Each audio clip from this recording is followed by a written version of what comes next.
Chapter 69, The Long and Winding Road. The Long and Winding Road. A no-man opened his eyes and immediately wished he had not, the curtains at the window drawn but too thin to make much difference, the room dazzling in a glary dawn light. The floorboards were cold on his bare feet, though it hardly registered through the myriad of minor aches that twinged through his body as the sound of laughter and shrieks of excitement drew him to the window. It had snowed again in the night, and heavily too, the whole of Immen's Vale covered in a crisp white blanket that sparkled diamond-strewn in the early sunlight. Though it appeared the scene was being appreciated on other levels too, a few of the local children tearing about the square beneath him throwing snowballs, a familiar auburn head joining them in their game.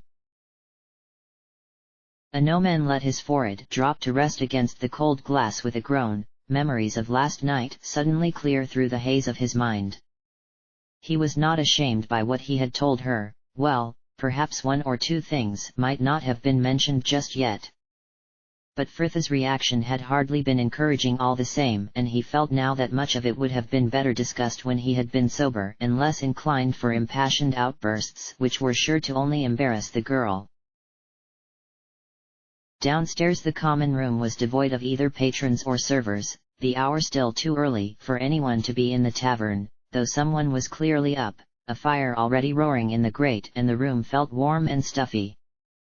A no-man rubbed a hand across his hot tired eyes, crossing to throw open the door, the cold air hitting him with sharpness enough to take his breath away. The man both blessed and cursed in the same instant as he felt suddenly much more awake and very much more hung over.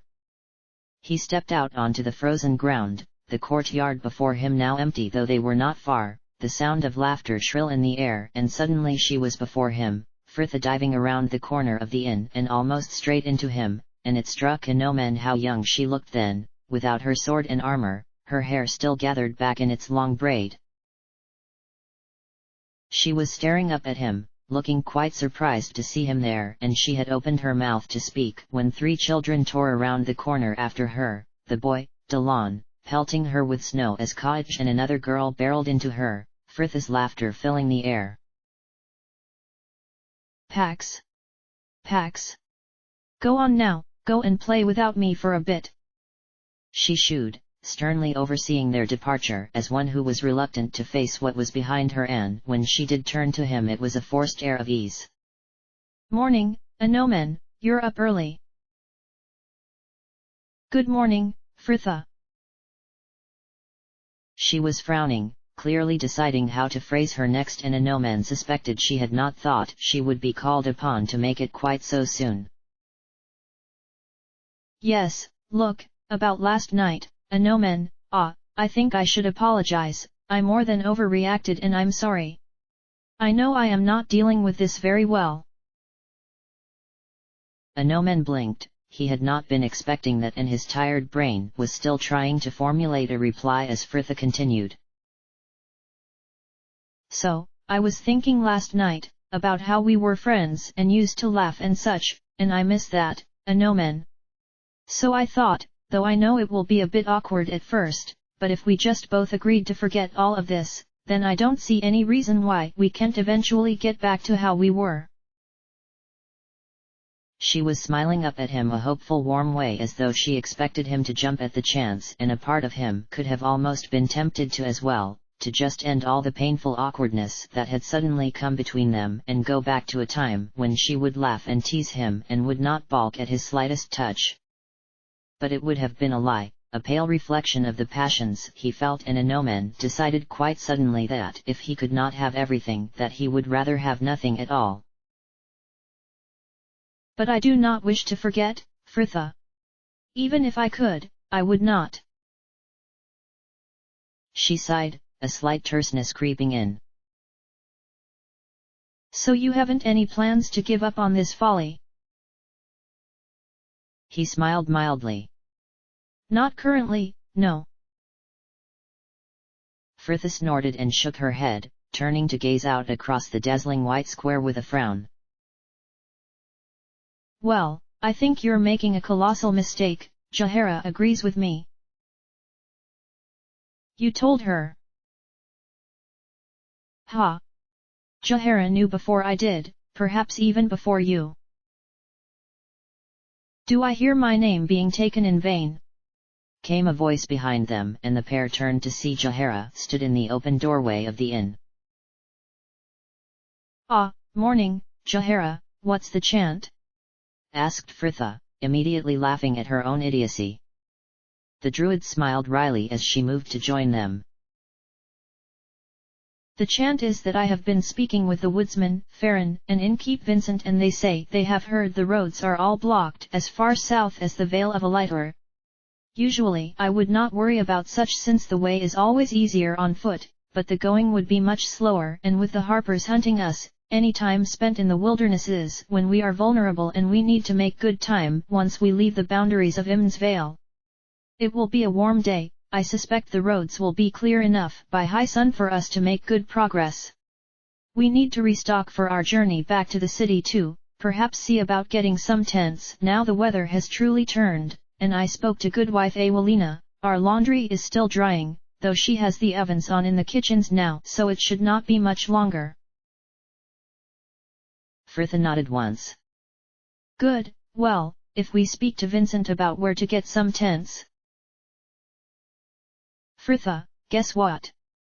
Came a voice shrill with excitement, Kaj appearing around the corner of the inn, the boy Delon at her heels, both flushed pink, snow still dusting their clothes and clumped here and there in their hair, though the pair stopped as they saw Jahara.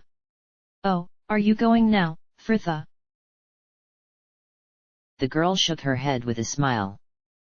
No, I'm not going anywhere until the road's clear. Kaj beamed. Fritha, that's wonderful. I came to tell you, my father has said I can have his old sled. He said if we're with a grown-up. A no-man assumed here, the man had meant Fritha. Then we can go sledging on the East Hill. Amber is off getting hers now, and my brother has an old metal tea chest we can take the lid from too, came Delon eagerly. Fritha glanced questioningly to Jahara, the two children following her cue to instantly turn pleading eyes upon the woman. The druid laughed. Go on then, she dismissed, an unspoken agreement that she would take on the arrangements for their departure. The effect was instantaneous, Kaj squealing with delight as Delon punched the air with a yes. Fritha grinned. Thanks Jahara. I'll see you later then. And Jahara watched them disappear off up the street with a smile. It was nice to see Fritha behaving more, well normally for her at least, the woman turning back to catch a no-man staring at the place they were last seen, a tired frown. You look drawn, a no-man, would you like something for the headache? No, thank you, my lady, he answered dully, looking more than a touch embarrassed.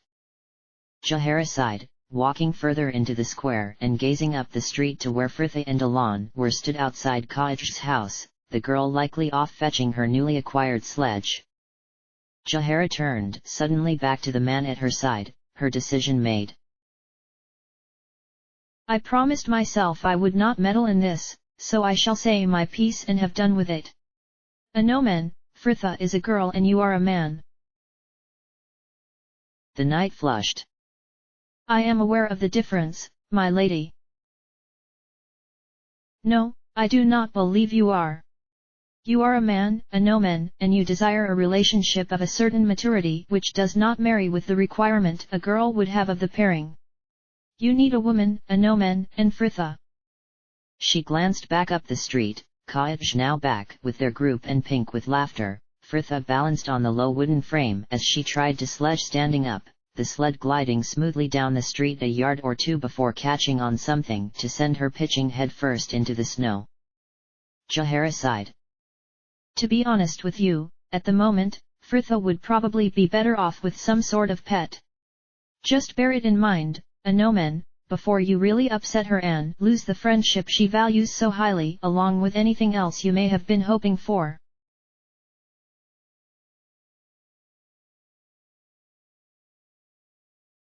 Valigar walked on in the silence that had held him most of the day, the sharp air in his lungs making him feel alive and well. the forest about him still dripping from the last shower.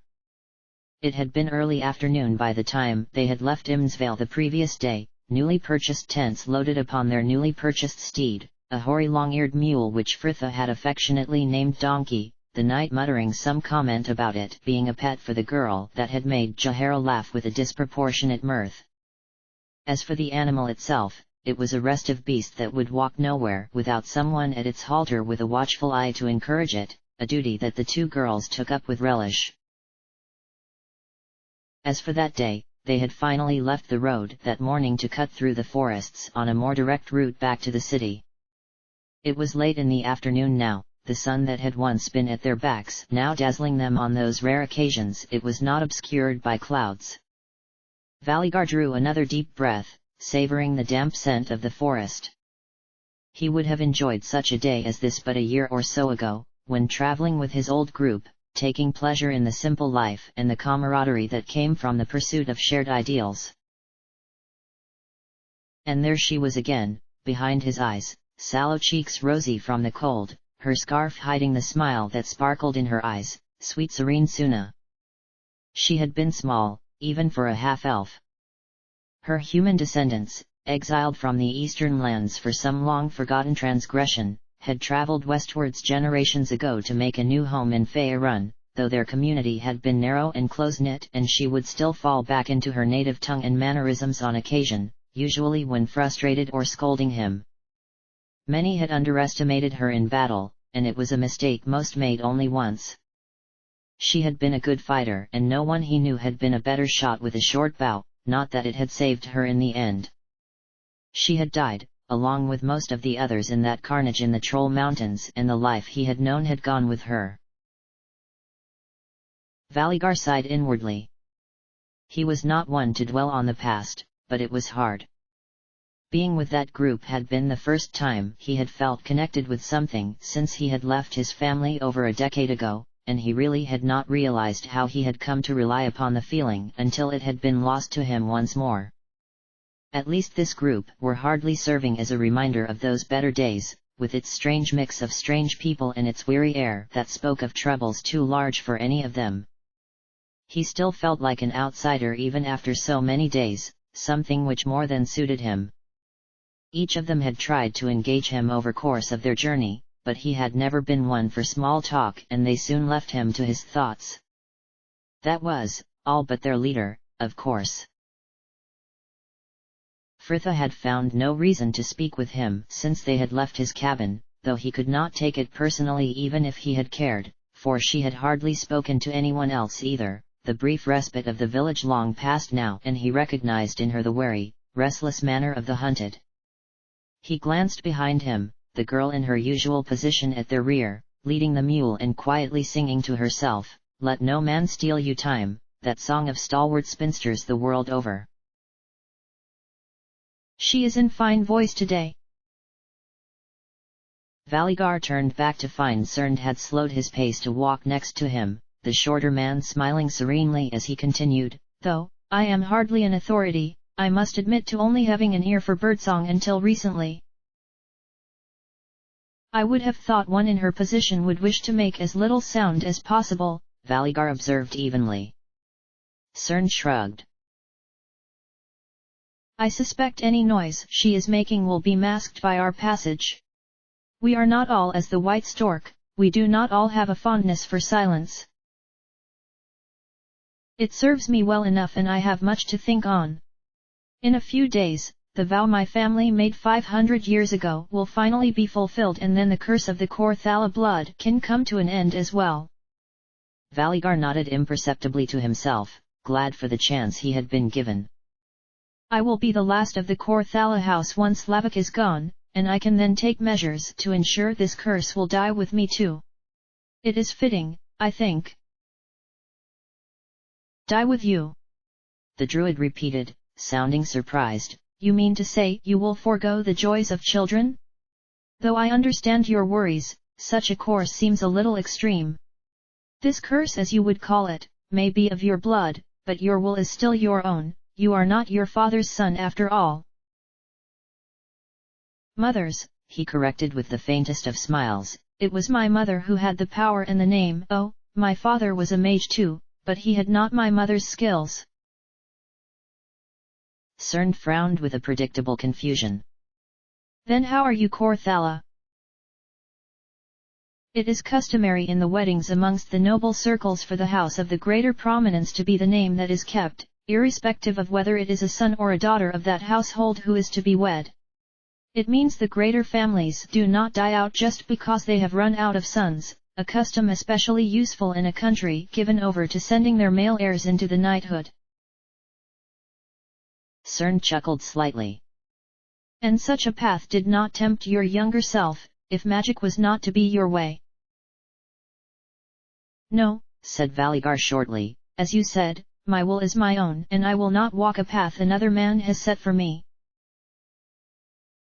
The druid nodded slowly, the narrow gap between their ages suddenly increased tenfold as he sighed tiredly. I felt as you did once, that nothing could change my course.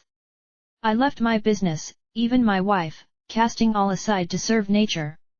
And then I found I had a son and my whole world changed in an instant. A son? Yes, my wife remarried after I left, the child is of my blood but he lives with his stepfather in the city. I am not permitted to see him. I am sorry to hear. Valigar stopped as something caught his eye, an unnatural shimmer to their surroundings that had no place there, the man drawing his sword as he bellowed, "We are attacked!" And suddenly they were everywhere, armed men just appearing all around them, the slight prickle to the air confirming to him that fell magics were at work. Another spell exploded above them in a blinding flash, screams and shouts mixing with the wild braying of the mule, Fritha making no attempt to hold on to the terrified creature as it bolted. "Capture the ballspawn, kill the rest!" someone roared over the din, those about him scattering, rushing out to meet the figures who were closing in. Fritha already stood over the body of an unfortunate archer who had not made the change between bow and blade quite fast enough. Valigar cast about him in the sudden chaos, eyes catching on the iridescent gleam of another spell, the elven mage who was weaving it hanging back as his companions moved to close in. Valigar started forward, dodging the heavily armed man who was bearing down upon him, making a sweeping slash across his body that was more to distract than defeat as he raced past him, the ranger weaving through the trees, his katana already brought high. The mage abandoned his spell at the last moment, Valigar's sword sweeping down only to rebound back in a shower of sparks, the blue glow of some ethereal shield suddenly about the elf, and Valigar considered he was a mage of more than average skill, though he had no time to contemplate it further. The ranger whirled to meet his persistent assailant who had just arrived behind him, Valigar quickly circling round before he could be engaged again, making sure the man's armor served them both as he maneuvered his opponent between himself and the mage. He had a better view of the battle there too. Anomen, Minsk, and Jahara had formed an arrowhead formation about a stout tree, though it was difficult to see how they were faring in the press of bodies about them. Cern had taken up a position before their own mage, Ares' eyes closed as she summoned her magics, while Fritha was fighting three herself, though it all had the defensive air of something to keep her occupied. A fact she likely realized as well, and she was making them work for it. One man already hanging back, paled as he clutched at his bloody thigh. There was no more time for observation though, the warrior before him ready to press his fight, stepping forward to make a wide swing at him with the long halberd he held, and their own battle commenced.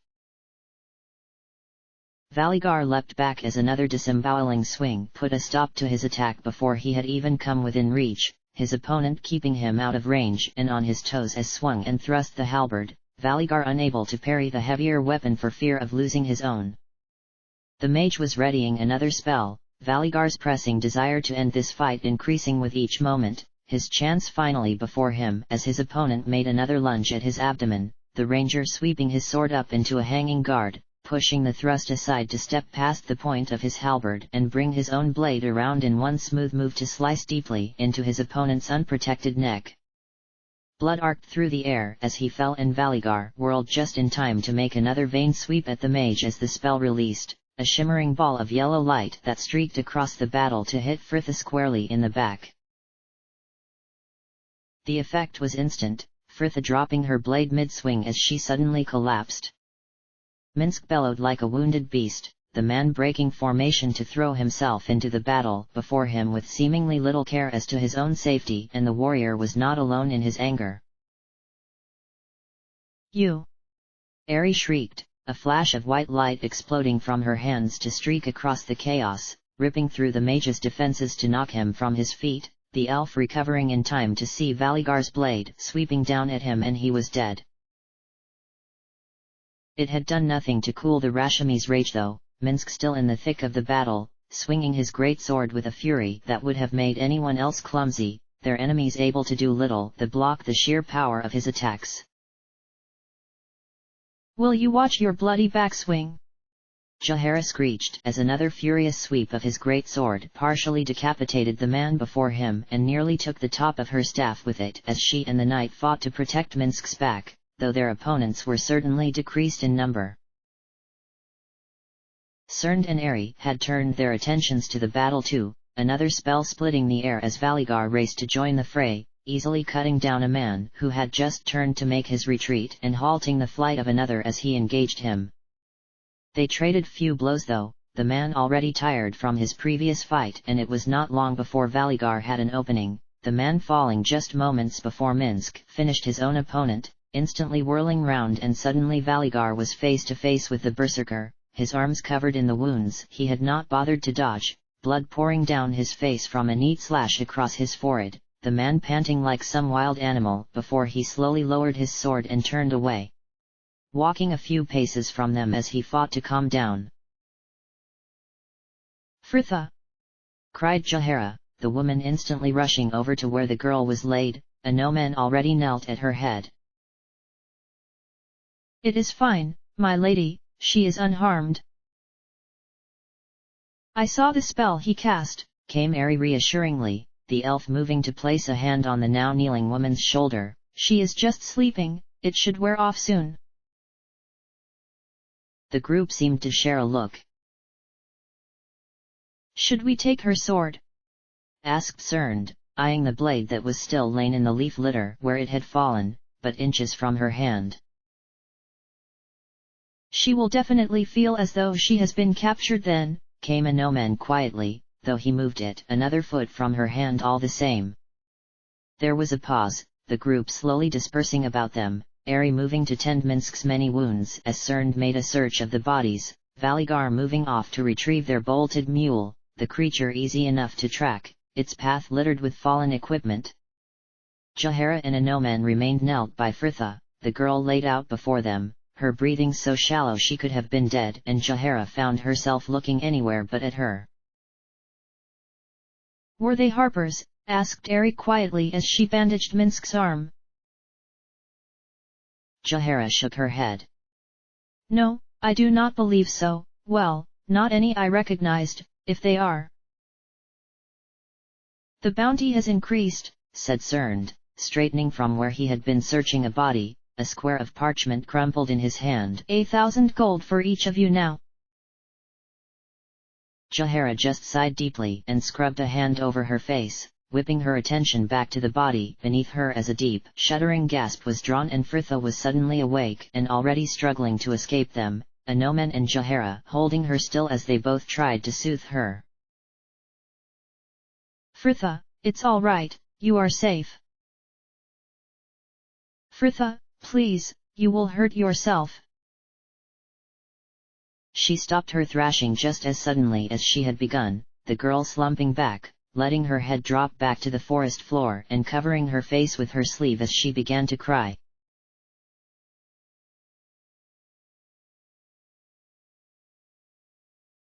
Fritha held her skirts up with a casual hand as she jigged through a neat run of steps, the wooden boards of the temporary dance floor bouncing under the feet of the many couples, the stalls that edged the floor a brightly colored blur, the canopies shining jewel-like in the glow of the lanterns. Fritha let her concentration drift from the dance itself to steal a glance at her partner, a tall youth of tan skin and more than a few freckles brought out by the long summer's farm work, his short sandy hair bobbing as he moved next to her. She had not danced with him before and she felt a bit shy, especially when he flashed that roguish smile at her, blue eyes sparkling. She smiled in reply, taking his warm hand as he turned her under his arm. Fritha, are you listening? Fritha stopped, her partner looking down on her, frowning slightly in his confusion as the other couples whirled about them, when she blinked and it was all gone, replaced by a cold wet forest and 6 familiar faces all staring at her. She laughed, slightly embarrassed. Sorry, I was miles away. Jahara frowned. I said we need to cover more ground today if we are to reach to the city by tomorrow. Are you fine to continue walking? Oh, yes, no problem. Lead on, my captain. Jahara just shook her head and turned to continue their path, the rest following her. An instant later Fritha was back on that twilit dance floor, though it was too late now. The boy had found himself another partner and she spent a short while stood on the sidelines, watching him twirl some pretty blonde thing about the floor. But she had not long to feel aggrieved, the girl noticing Cernd was suddenly at her side, though, she reflected, he may well have been there a while. Hello, she greeted cheerily, the man returning her smile though she could see the wary cast to his eyes. Goodness, there really is no pleasing some people, they worry when you are sad, they worry when you are happy. What do you want? Fritha asked, possibly more bluntly than she had intended in an effort to ignore the chatter behind her eyes. I mean, what brings you here? To the back of the group, I mean. Cernd made very sure his serene smile did not waver as she stumbled over her words. It seemed their last run-in with the bounty hunters had affected Fritha more than all the others combined. To say she was better, would not have been right, though she was certainly more cheerful, the girl chattering and laughing away to herself, that was, when she was not lost to some daydream. Cernd knew Jahara was worried, though the woman was feeling too guilty to press the girl into talking about it, and he had decided he would make the attempt, the man still trying to think of an indirect way to come round to the subject. What's wrong, Cernd? Cat got your tongue? Fritha teased almost flirtatiously. Cernd swallowed, direct it was then. Jahara seemed to startle you before, he began, his voice low, the man very aware of Ari just ahead of them leading their reluctant mule. How many miles away were you this time? Oh, about 100, give or take a league, Fritha laughed, smiling kindly as she elaborated. I was just at the Beargost Fair. They hold one at the end of the summer, a celebration of the harvest and the season. Winthrop used to go and sell the scrumpy and mead he would brew and we couldn't hear enough about the place on his return. There are stalls and competitions and a party in the evening. Imoen and I were never allowed to go though, so we used to stroll around the keep on the day and pretend we were there. When Jahara called to me, I was dancing, with a boy. She added with a laugh. I see. Cernd replied slowly and Fritha gave an impatient sigh. Oh, so I am spending all my days wool gathering. Where is the harm in letting my mind wander, even if my body is still trapped here under 2 cloaks? The druid frowned slightly. Well, some would say that a consistent desire to escape reality could be considered unhealthy.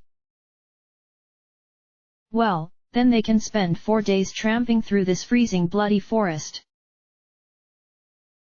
Cernd laughed in spite of himself at her indignation, Fritha seemingly calmed by it for she laughed too, her eyes lingering on the thin woolen cloak he had wrapped about his own shoulders. Why is it you never seem cold, Cernd? He blinked a moment, her question catching him out, though he saw no harm in answering her. Well, see how you hold yourself, so hunched and rigid. The way tense you against the cold just makes it worse. You need to relax your muscles and allow the blood to flow more freely. So you have to embrace it. She considered aloud, nodding absently to herself. Yes, that would make sense. Right then. And suddenly she was swinging her cloak from her shoulders, gathering her hair from her collar and shaking it out as she threw her arms wide and straightened to draw a few deep cold lungfuls. Fritha, what are you doing? Jahara demanded, glancing back only to stop as she noticed them, the group coming to a halt about her. Practicing. Cern says if you relax, then you're warmer for it. And how is it? Asked Ari, hunched under two cloaks herself and looking as though she would try anything in the gelid conditions. Cold. Fritha admitted with a misty laugh. Jahara sent Cern a stern look, presumably for encouraging her. Well, put your cloak back on before you catch your death. The girl laughed and did as she was asked, Cern leaving her side to join Jahara at the head of the group and attempt to soothe her displeasure. Oh come on, you stubborn beast! Cursed Ari as she tried to get their mule moving again after this brief halt, the girl finally giving up, glancing ahead to call to the ranger. I'm sorry to ask, Valigar, but could you walk behind him please? He seems to have a fear of you ever since you dragged him back to us the other day. Valigar said nothing, but obliged the elf all the same, joining Fritha at the rear of the group, the mule suddenly eager to starting moving again. Fritha glanced up to him, smiling slightly. Donkey doesn't like you, eh? And he is not the only one, I assume, the ranger answered coolly, adding at her puzzled expression, everyone of this company has taken pains to invite me in and make me feel welcome over the last few days, with the only exception being you. Fritha merely shrugged. What a strange man, who shunned company but then complained when he did not receive it, and it put her in mind of Flydia's capricious cats. Perhaps you should start calling him Felix? Oh, no, not that one, he was the one that died. I did not see the point. They all have and you aren't any more at ease for it. And as for my not liking you, that is not true. But is difficult, you understand. I searched for you for a long time, a lot was resting on it. I have never exalted in the end of another, however they had wronged me, but there was a salvation in your death. And then I meet you and see that you must live, it was a hard thing to bear. Valigar was frowning, but he nodded all the same. Yes, the others spoke of your friend, Imoen, and how her freedom was promised in exchange for mine. When they told me, I was even more surprised you agreed to switch your alliances. Fritha could hear the distrust in his voice, and though she understood it, it angered her all the same, all she had sacrificed for a man who still believed she was going to betray him. Well, she began conversationally, once we discovered you were innocent, I knew the others would be wholly against killing you and, as you can see, I am rather outnumbered. I thought it would be so much easier to get you back to city under these pretenses and then just shop you into Tolgerias once we arrive. I mean, she gestured casually to those walking before her, that lot won't be best pleased, but I'll have Imoen back by then, so it's not like I'll need them anymore. Valigar shook his head, bitterly amused. How I will laugh if that turns out to be the case. Fritha gave a bark of laughter. Ha!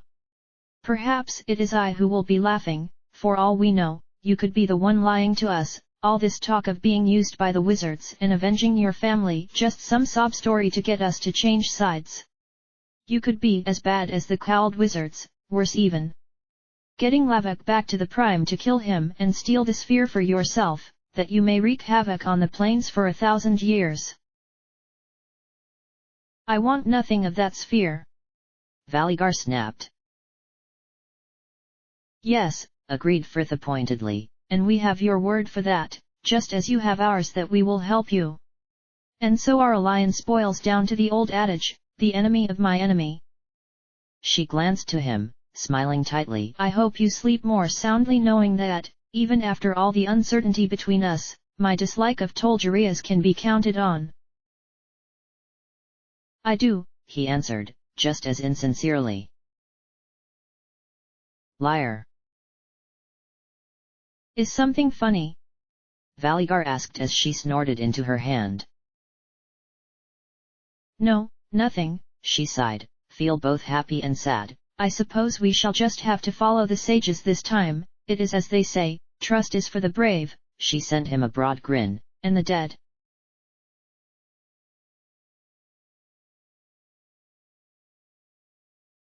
It had taken a while, once they had finally decided to stop, to find somewhere they could pitch the tents, the group at last reaching a small glade as the twilight began to close in about them. Jahara was stood with Minsk on the edge of the camp, the first pair to finish, the druid taking moment to watch as the others pitched their own tents, Anomen and Cern tying off guy ropes, while Valigar was at a similar stage with his, the simple shelter of canvas and wood looking muddy and well used compared to their relatively new ones. Ari and Fritha were a lot further behind in their progress though. Neither of the girls had ever pitched a tent before, something Jahara did not know when she had agreed the two should share one, and the fact neither had quite got the hang of it still after 3 days seemed to be a source of endless amusement for them, the pair giggling away to themselves as they worked out which pole was which, the mule just behind them and looking glad its burden was off it for the day, the creature laid down and enjoying some oats, its halter tied to a nearby tree. You would go hunting this evening, Minsk? Asked Cern with a cursory glance to the darkening sky as he tied off another rope. Next to her, Minsk nodded.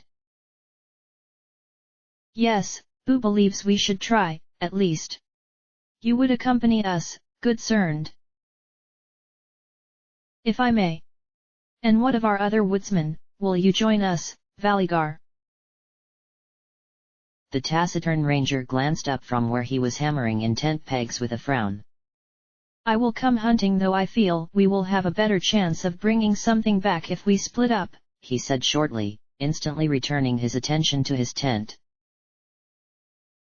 Cern sent her and the Rashami a loose shrug and went back to his own work. Minsk shook his head gravely, his voice low. This Valigar is what we would call a Narisvet, a distrustful man. Though all are warriors, he does not see us as his brothers, though Boo tells me such things can take time. Jahara smiled kindly. Boo is right. He was our prey for a long while and we worked for his enemy, such suspicions run deep. As do other things. She muttered to herself as her eyes fell once more on Fritha, the girl singing softly to herself as she twirled a tent peg between her fingers. Minsk seemed to need no further explanation of her worries, frowning as he agreed, she is both better and worse, yes? Though she will not talk to me. No, nor I. Still as the main contributor to her woes, I am hardly the ideal confidant. Minsk shook his head. Ah, the fault in this is not yours, good Jahara, who would not put faith in their brothers in arms. Jahara had no answer for him though, merely replying, Cern believes she is better than she seems, we must put our faith in him. Minsk nodded, turning back to the scene before them.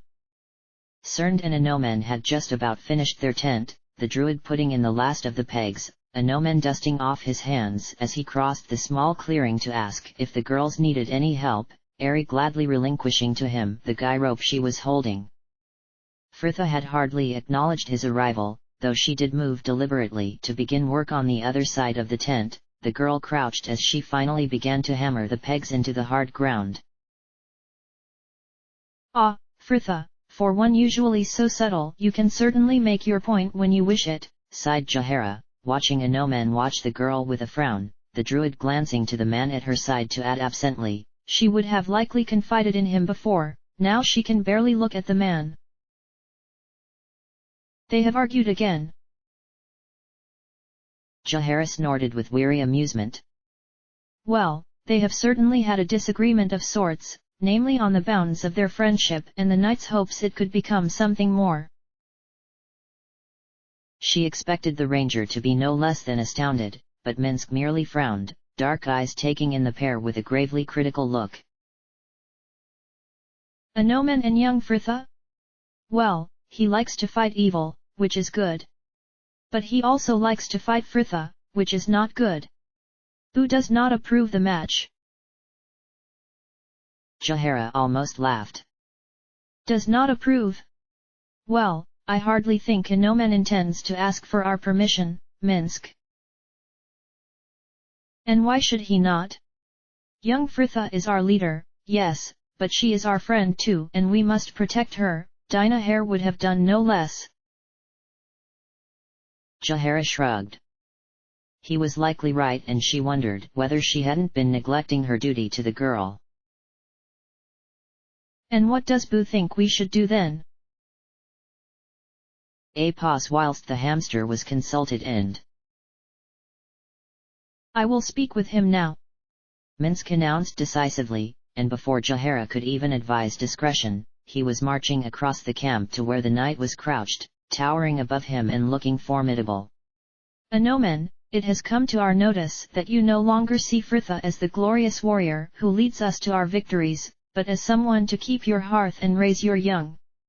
However, Bu does not agree this match and I agree with him. A Noman did not even make a sound, just stared up at the man as though he could not quite believe what he had just heard. Fritha, though, was not so afflicted. Minsk! She shrieked, springing up to take his arm in attempt to lead him somewhere more private.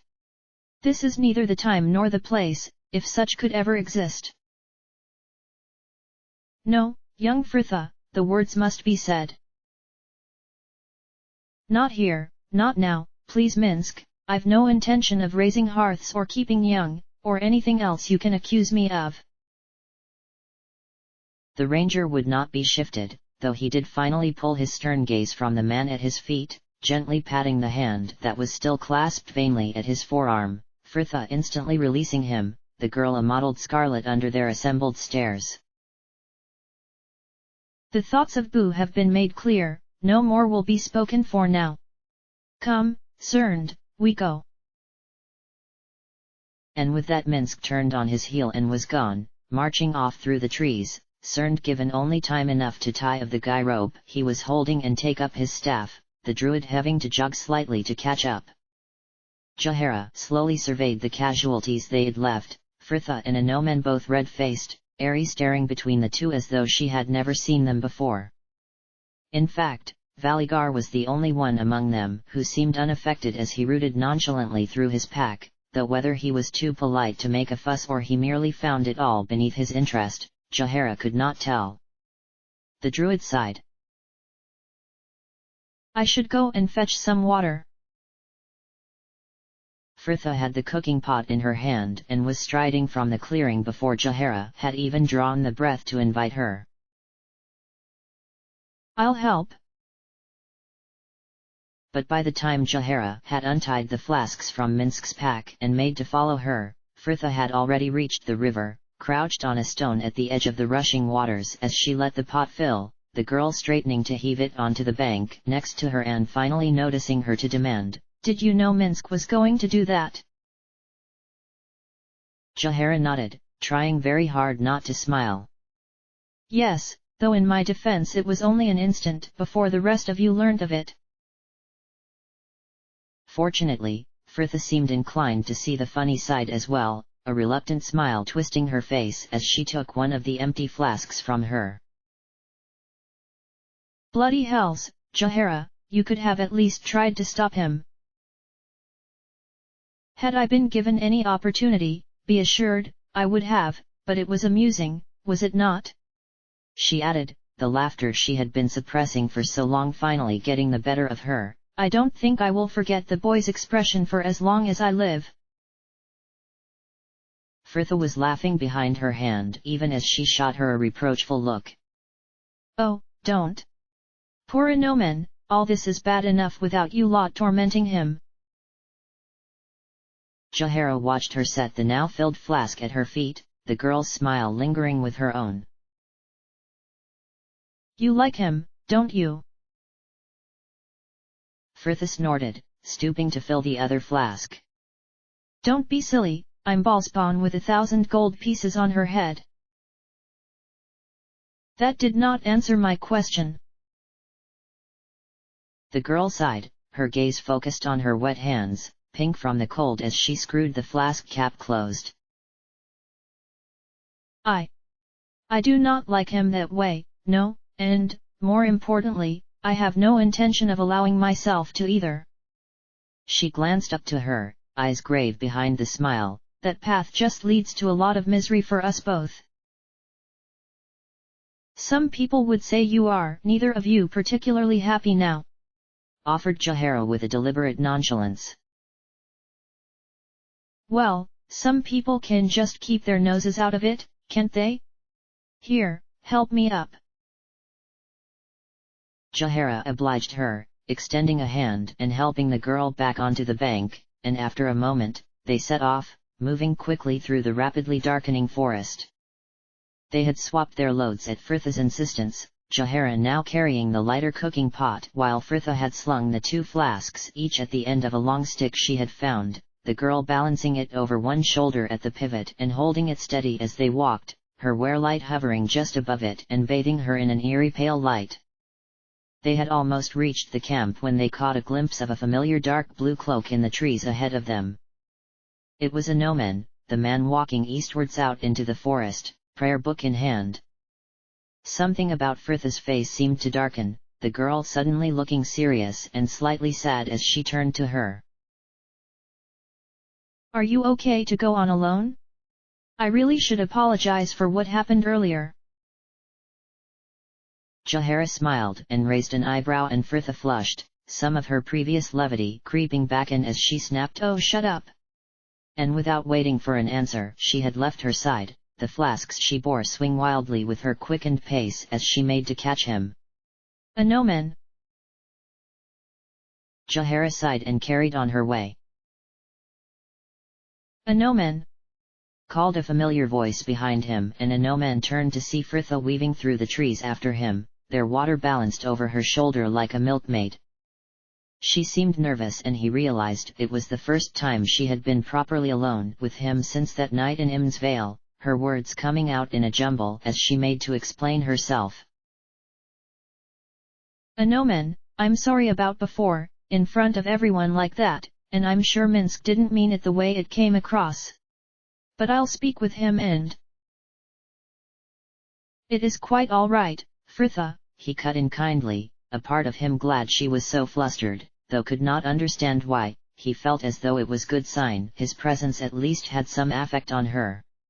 I do not care who knows of my regard, though I must confess, at the time I was worried Minsk was going to invoke the famed ire of the Rashami berserkers and punch me.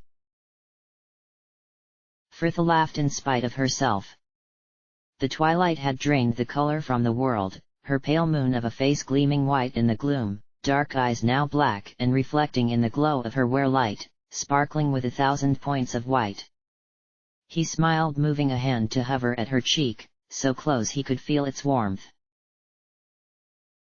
Your eyes are like stars. Oh, a Nomen, no, they aren't, she sighed tersely, batting him away. They're not remotely star-like. They're brown for a start. A Nomen dropped his hand, anger flaring with the sharp pain of another dismissal. Fine, as you would have it, forgive my clumsy words. Firtha sighed again, and more deeply this time. A Nomen. I am sorry. I know you are only trying to be nice, but we've spoken about this before and you continually obtruding your feelings upon me, it makes me feel uncomfortable. Yes, we have spoken of it, a Nomen agreed, trying to keep his voice calm in the rising tide of passions within him. But as I recall, I have yet to hear an actual reason as to why you are refusing my courtship. Well, you rather had it last time, she exclaimed bluntly, when you said you didn't care about the harpers or the vampires or whatever else I can manage to make enemies of between now and when we rescue Imoen. I know many say that when times grow dark then those are the times when one needs to hold those cared for even closer, but I am not as sure. I think the closer people get to me, the greater the likelihood that they will merely die trying to shield me from what will come. So, that is it? He demanded. You are just to decide for me then, and I do not even get a say? I can make my own decision in this, Fritha. But Fritha merely laughed. Not likely. You clearly can't be trusted at the moment. All that madness of you risking getting kicked out the order. She shook her head sternly. No, I think it best that the least foolish of us gets to set our course here, which, disturbingly enough, at the moment seems to be me. She sighed deeply. I'm sorry, Anomen, I'm sure you're getting tired of hearing me say that, but I really am.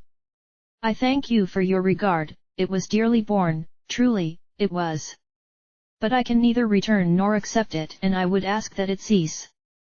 She patted his arm gently. Well, I'll leave you to your prayers.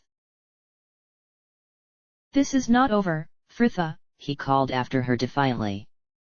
But she just carried on walking and he could not tell if she had heeded him or not.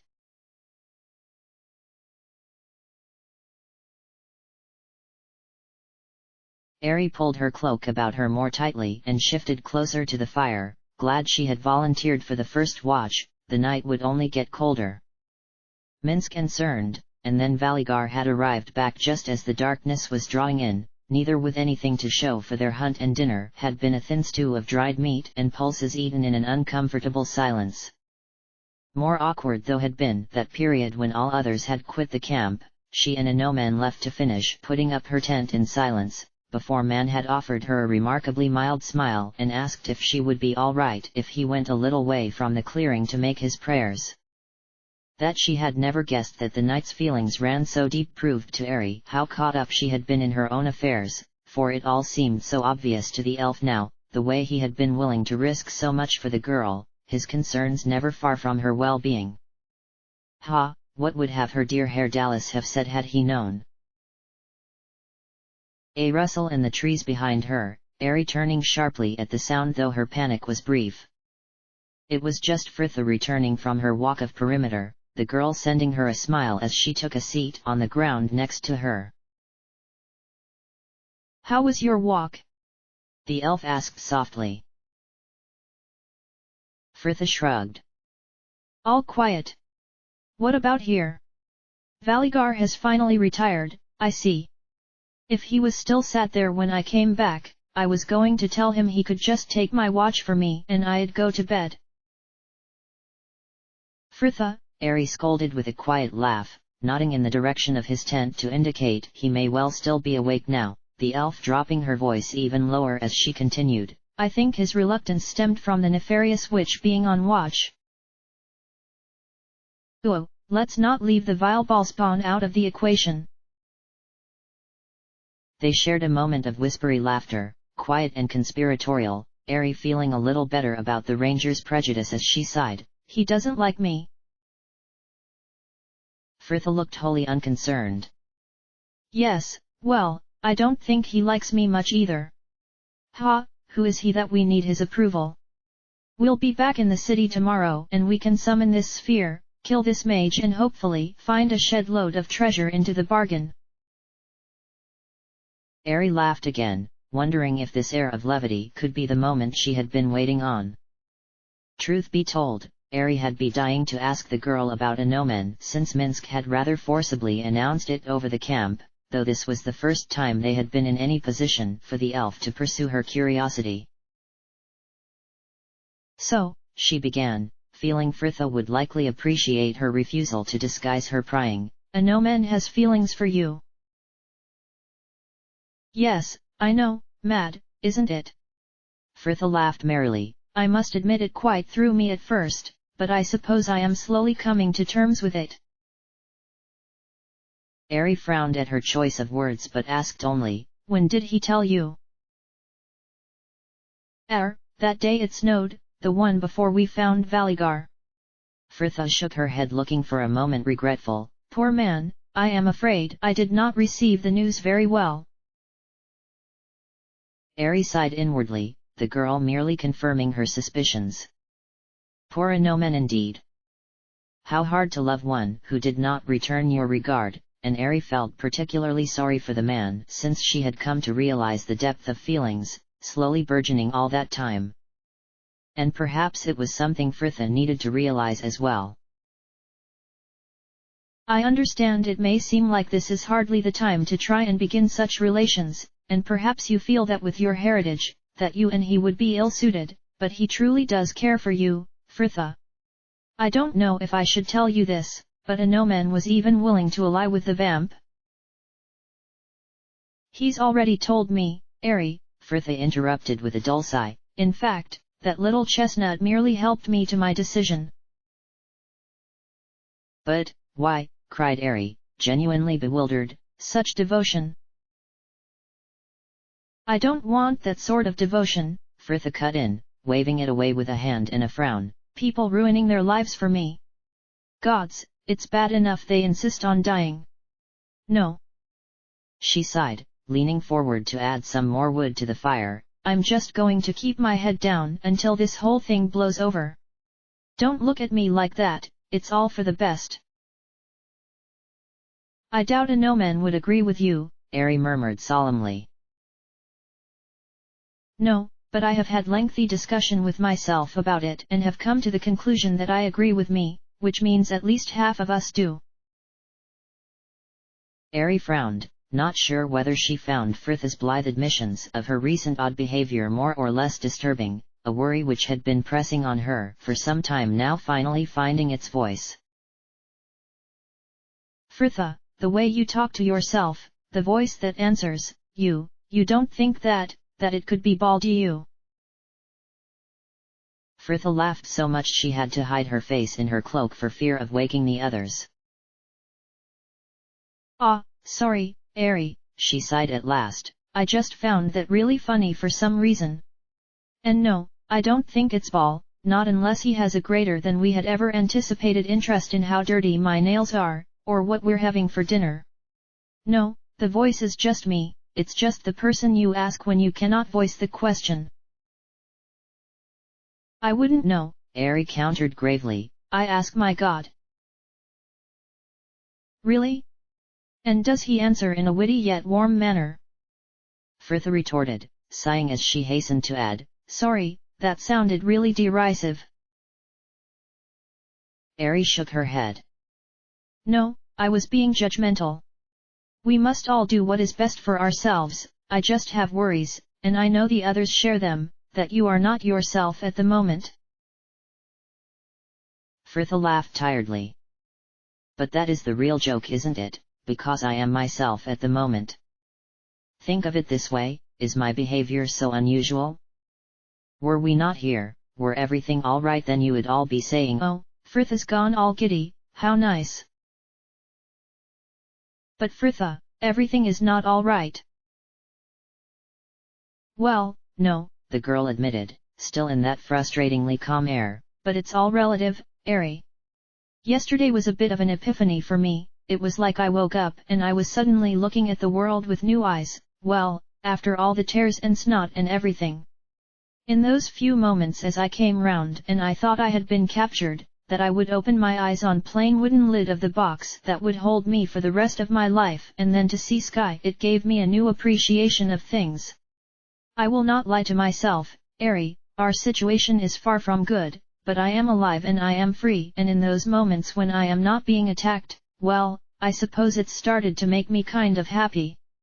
So I'll laugh and chatter with you all, and myself too when I feel it is something that cannot be shared, and I will let my mind wander as it pleases and I will go on, because it's the only way I can see how to write now and I am not ready to give up just yet. Ari nodded, nothing really she could add to that, the girl rising to take up her staff. Well, I should make my walk now. Fritha sent her a smile. Yes, take care. And with that, they parted. End of chapter.